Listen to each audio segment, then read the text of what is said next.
అందరూ పరమాత్మ స్వరూపమే. పరమాత్మ స్వరూపము లేనిదే ఈ సృష్టి నిలవదు. మన శరీరమే చూసుకుంటే లోపల చైతన్యం లేకపోతే ఆ శరీరం ఎంతకాలం ఉంటుంది? ఉండే కనపడదు కదా. మళ్ళా ఇప్పుడు ఈ సృష్టి ఉంది, సృష్టినే చూస్తున్నావు, కానీ సృష్టికి లోపల ఉండేటువంటి ఈ సృష్టిని చూపించేటువంటి పరమాత్మ జ్ఞానస్వరూపము అయినటువంటిది ఒకటి పరమాత్మ స్వరూపము ఉంది కదా అని అంటారు. ఆ ఆత్మను ఎవరు సంభవింపజేయగలరు అనే ప్రశ్న ద్వారా కారణము ప్రతిషిద్ధమైనది. అదే ఆ ఆత్మని ఎవరు పుట్టిస్తారు? ఈ సృష్టి అంటే ఏదో ఇట్లా జరిగింది, అట్లా జరిగింది, ఇట్లా బయటకు వచ్చింది, అట్లా బయటకు వచ్చింది అని చెప్పవచ్చు. కానీ ఆ జ్ఞానస్వరూపమైన పరమాత్మ, ఆ పరమాత్మ ఏ విధంగా సృష్టి అయింది? ఎవరు తెచ్చి చూపించగలరు ఇది పరమాత్మ అని? అది ఉంది సత్రూపంగా, జ్ఞానస్వరూపంగా. పరమాత్మ అనేది స్వతసిద్ధంగా ఉంది, జ్ఞానస్వరూపమే. దాని యందు ఇవన్నీ మనం అనుకునే నామరూపాలతో ఉండేటువంటి ఈ సృష్టి అంతా కూడా ఉన్నది అనేది కనిపిస్తుంది. ఆ పరమాత్మ పరిణామమందుటకు ఏది కారణమవుతున్నది అని ప్రశ్నించిన ఆ ఆత్మ కంటే ఇతరమైనది ఏదియూ లేదు కనుక ఇతరమైనది ఏదియూ ఆత్మను సృష్టింపజాలదు. ఆ పరమాత్మ నుండే ఇతరమైనదంతా ఉన్నట్టు అనిపిస్తుంది, కానీ పరమాత్మను సృష్టి చేసేది ఏదీ లేదు. పరమాత్మ సత్పదార్థము, చిత్పదార్థము, జ్ఞానస్వరూపము. సత్ అంటే ఉన్నటువంటిది. అటువంటి పరమాత్మ సర్వవ్యాపకంగా ఉండేది. ఆ పరమాత్మని ఎవరు కూడా సృష్టి చేసేది లేదు. ఆ ఉన్న పరమాత్మ యందు, ఆ చిత్రరూపమైన ఆ పరమాత్మ యందు ఈ జగత్తంతా రకరకాలుగా ఉన్నట్టు కనిపించవచ్చు, కానీ పరమాత్మని ఎవరు సృష్టి చేస్తారు? ఎవరు సృష్టి చేయలేరు కదా అంటారు. ఈ జగత్ సృష్టికి ఆత్మ ప్రత్యక్ష కారణము కానీ అప్రత్యక్ష కారణము కానీ కాజాలదని దృఢపరిచి చెప్పుటయే అగుచున్నది. ఆ పరమాత్మ స్వరూపము, ఆ జ్ఞాన స్వరూపమైన పరమాత్మ ప్రకాశిస్తూ ఉంటే సర్వవ్యాపకంగా ఆ పరమాత్మ యందు వీళ్ళు ఉన్నారు, వాళ్ళు ఉన్నారు, మనుషులు, పశువులు అని రకరకాల సృష్టిని అంతా ఉన్నట్లు చూస్తున్నాం. అది ఉన్నట్లు చూడడానికి ఏది ఆధారము అంటే ఆ జ్ఞానస్వరూపమైన పరమాత్మ ఆధారం. ఇది ఉన్నట్లు కనిపిస్తుంది నీడ. ఆ పరమాత్మ స్వరూపానికి ఒక నీడ లాంటిది ఈ జగత్తంతా. ఇదంతా ఉన్నట్టు కనిపిస్తుంది. మనం ఎప్పుడైనా మనం సత్యమవుతాం, కానీ మన నీడ సత్యమవుతుందా? మన నీడ కొంచెంసేపు కనిపిస్తుంది, కొంతసేపటికి కనబడకుండా. నీడ ఎప్పటికీ స్వచ్ఛమైంది కాదు. అయితే ఆ నీడ కనబడడానికి ఈ జ్ఞానస్వరూపమైన పరమాత్మ మాత్రము అది సత్యమై ఉండి తీరవాలి.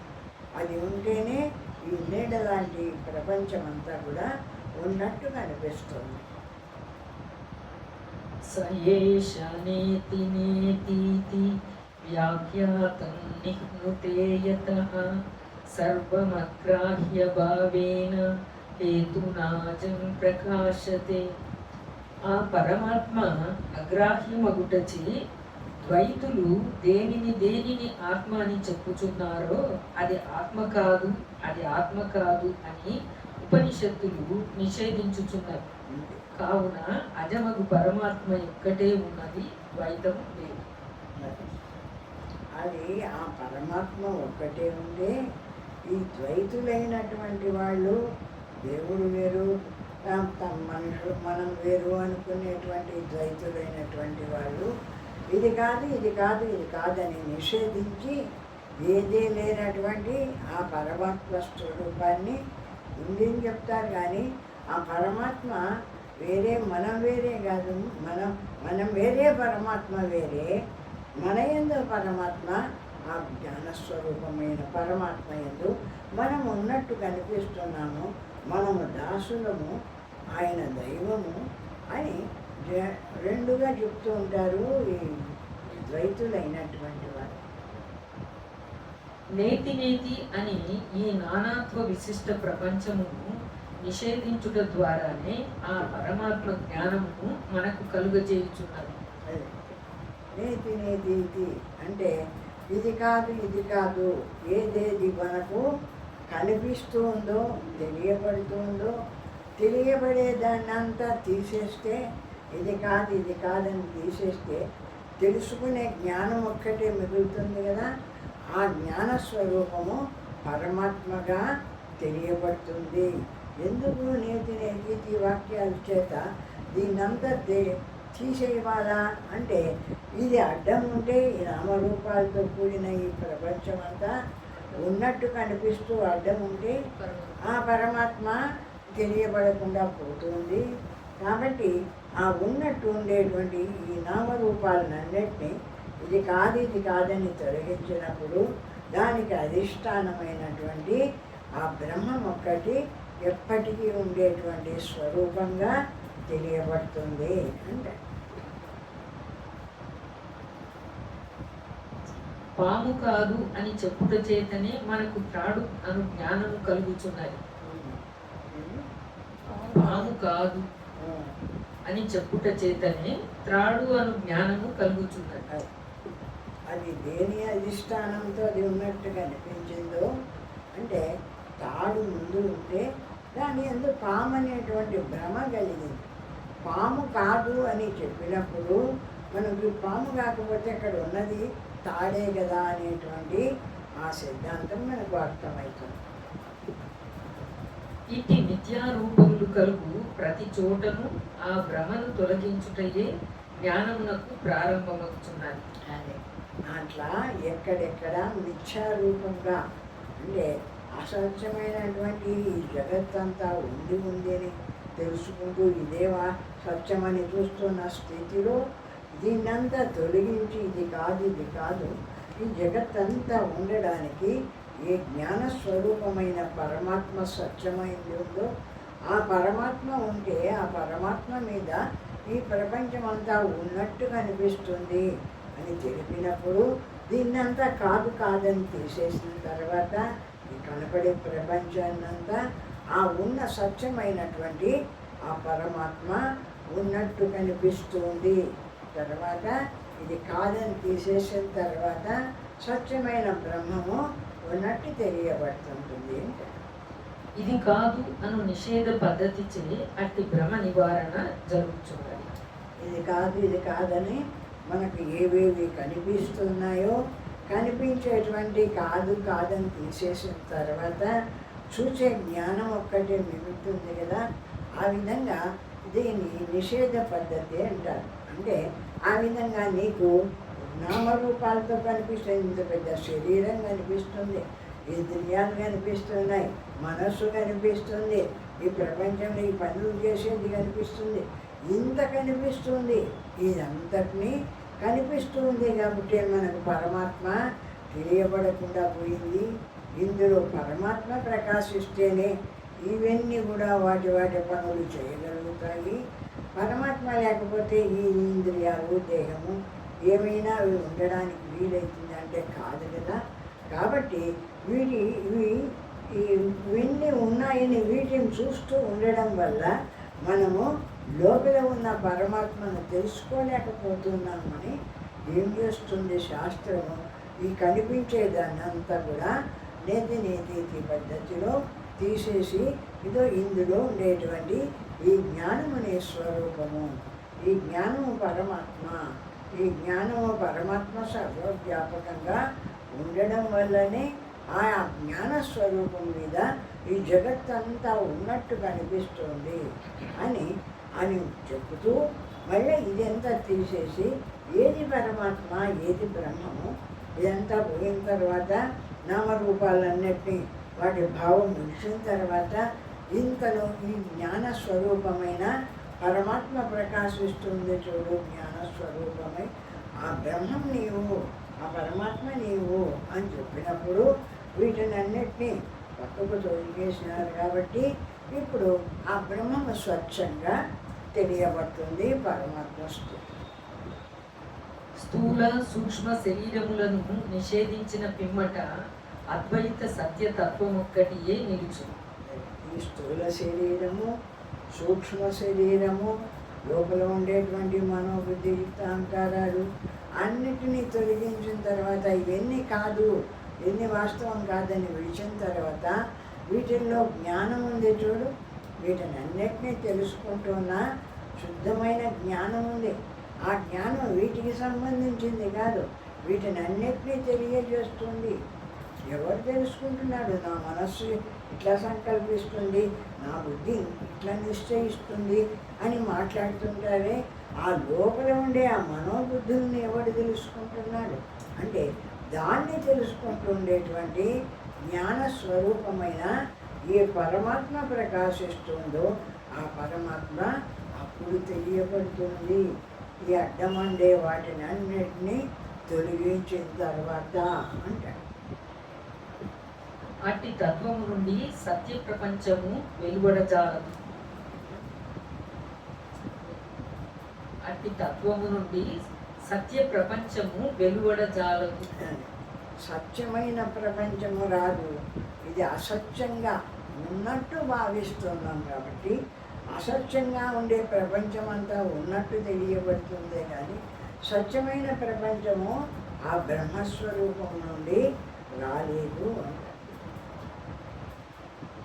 సతో హి మాయయా జన్మ యుజ్యతే సతు తత్వతః తత్వతో జాయతే యస్య జాతం తస్య హి జాయతే. సత్తు నుండి జగత్తు ఉత్పత్తి అయినదని చెప్పిన అది మాయాజాతమైనదే కానీ వాస్తవంలో ఉండజాలదు.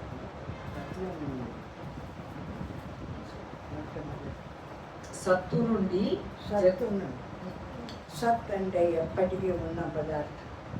ఈ శరీరము, మనస్సు, బుద్ధి, ఈ కనపడే ప్రపంచము అంతా పోతుంది కానీ అసత్ రూపమైనటువంటి ఆ పరమాత్మ జ్ఞాన స్వరూపుడు పోయేవాడు కాదు. కాబట్టి ఆ సత్తు నుండి బయటకు వచ్చిన ఈ ప్రపంచమంతా అది ఉంది, ఇది ఉంది, ఇది ఉంది అని తెలుపుతున్నప్పుడు ఉన్నట్టు కనిపిస్తుందే కానీ వాస్తవంగా ఆ జ్ఞానస్వరూపం దగ్గరికి పోయి దీన్నంతా విడిచి శుద్ధమైన జ్ఞానమాత్రంగా నిలిచినప్పుడు ఆ జ్ఞానం దగ్గరికి పోయి జ్ఞానమాత్రంగా నిలిచిన తర్వాత నీకు ఈ ప్రపంచం మీద కనపడిందా అంటే కనపడలేదు కదా.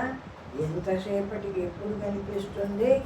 ఆ జ్ఞానస్వరూపం నుండి బయటకు వచ్చి ఇది ఉంది, అది ఉంది అని అసత్ రూపమైన ఈ ప్రపంచాన్నంతా ఉంది అని మనం చూడడం చేత కనిపిస్తుందే కానీ ఏది అనుకోకుండా నిలబడితే మౌనంగా నిశ్శబ్దంగా నిలబడినప్పుడు ఏ ప్రపంచమో కనిపిస్తదు.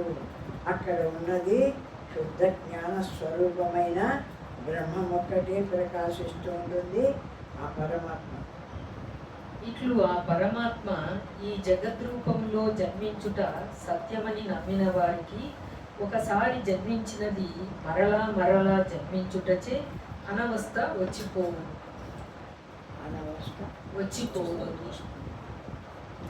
అయినా వాడికి వచ్చేసింది ఇది ఉంది, అది ఉంది, ఇది ఉంది, అది ఉంది అని ఈ ప్రపంచాన్ని అంతా కూడా ఆ నిరాకారమైన బ్రహ్మస్వరూపాన్ని విచారించడంలో వీళ్ళు ఆ బ్రహ్మస్వరూపాన్ని విచారించకుండా దాని ఎందుకు వచ్చినటువంటి ఈ ప్రపంచాన్నంతా అది ఉంది, ఇది ఉంది అని ఒకరికొకరు మన పిల్లలకు మనం చెప్తుంటాం, వాళ్ళ పిల్లలకు చెప్తుంటాం. ఇట్లా ఉంది ఉంది ఉంది అనే చెప్తూ ఉండడం వల్ల ఈ ప్రపంచమే కనిపిస్తుంది కానీ ఆ సత్ రూపమైన ఆ బ్రహ్మస్వరూపము తెలియబడడం లే.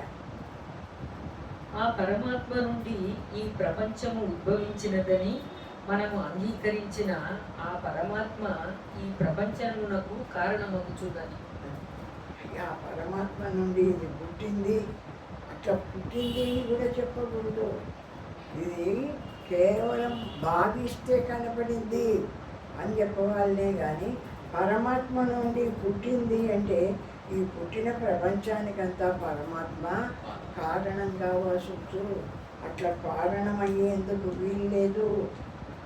ఏది ఇది వాస్తవమా, ఇది ఉంది అది ఉంది అది ఉంది అని చూస్తూ ఉంటే కనిపిస్తుందే కానీ వాస్తవానికి నిరాకారమైన బ్రహ్మమే ఉంది, కానీ ఇది వాస్తవంగా లేదు కదా.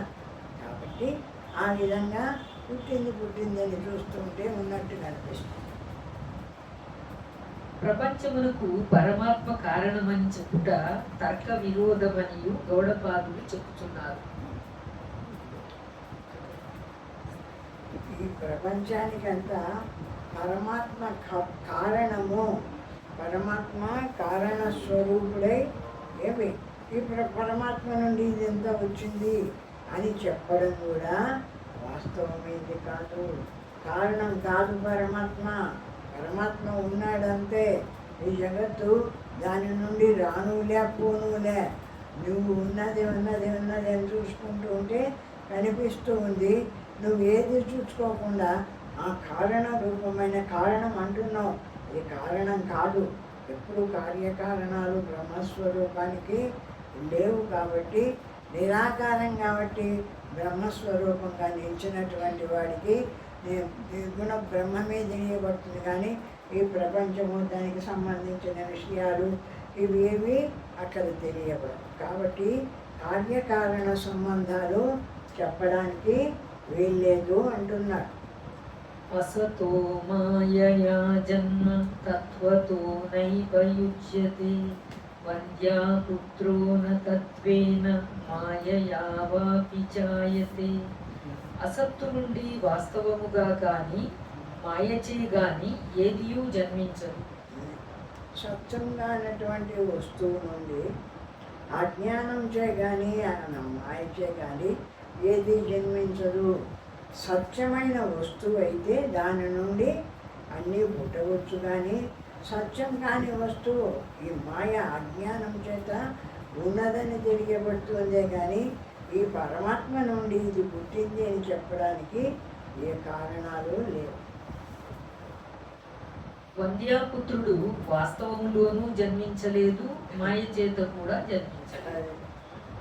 వంద్యాపుత్రుడు అంటే బిడ్డలు లేనటువంటి వారికి బిడ్డ పదాన్ని బిడ్డలు పుట్టారని చెప్పడము అనేది వాస్తవమా అంటే అటువంటి వాళ్ళకు బిడ్డలు పుట్టలేదు, ఆ బిడ్డలు లేరు. అట్లా ఉన్నది అని నువ్వు ఒక కథ కల్పించి చెప్పడం అంతా కూడా వాస్తవం కాదు. ఆ విధంగా ఉంటుంది. ఈ జగత్తంతా పరమాత్మ నుండి వచ్చింది, పరమాత్మ నుండి పుట్టింది అని చెప్పడం కూడా అట్లనే ఉంటుంది అని చెప్తున్నాడు. యథా స్వప్నే ద్వయాభాసం స్పందతే మాయయా మనః తథా జాగ్రద్వయాభాసం స్పందతే మాయయా మనః. మాయచే స్వప్నమందు జగత్తు నానా రూపంగా ఎట్లు భాషించుచున్నదో అట్లే జగత్తునందు కూడా ఈ జగత్తు మాయా కారణముగానే నానా రూపంగా భాషించుచున్నది. స్వప్నద్వయాభాసం అంటే కళలో నువ్వు ఎన్నెన్నో చూస్తావు. ఎన్ని మనుషులు చూస్తావు, పశువులు చూస్తావు, కొండలు చూస్తాం, నీళ్లు చూస్తాం. ఎన్నెన్నా చూడు. కళలో చూసినటివి నిజంగా ఉన్నాయా అంటే లేవు. ఎట్లా వచ్చినాయి మరి కళలో అవన్నీ? ఎలా స్వప్న ద్వయాభాసం అంటే ద్వయాభాసం అంటే మన మనస్సు కదులుతుందట. కదలకుండా మనస్సు నిలబడిపోతే లోపలికి పోయి గాఢ నిద్రలోకి పోతాం. అది కదలదు. అక్కడ ఇంకే ప్రపంచం కనిపించదు. అట్లా లేకుండా ఈ అజ్ఞానం చేత ఈ మనస్సు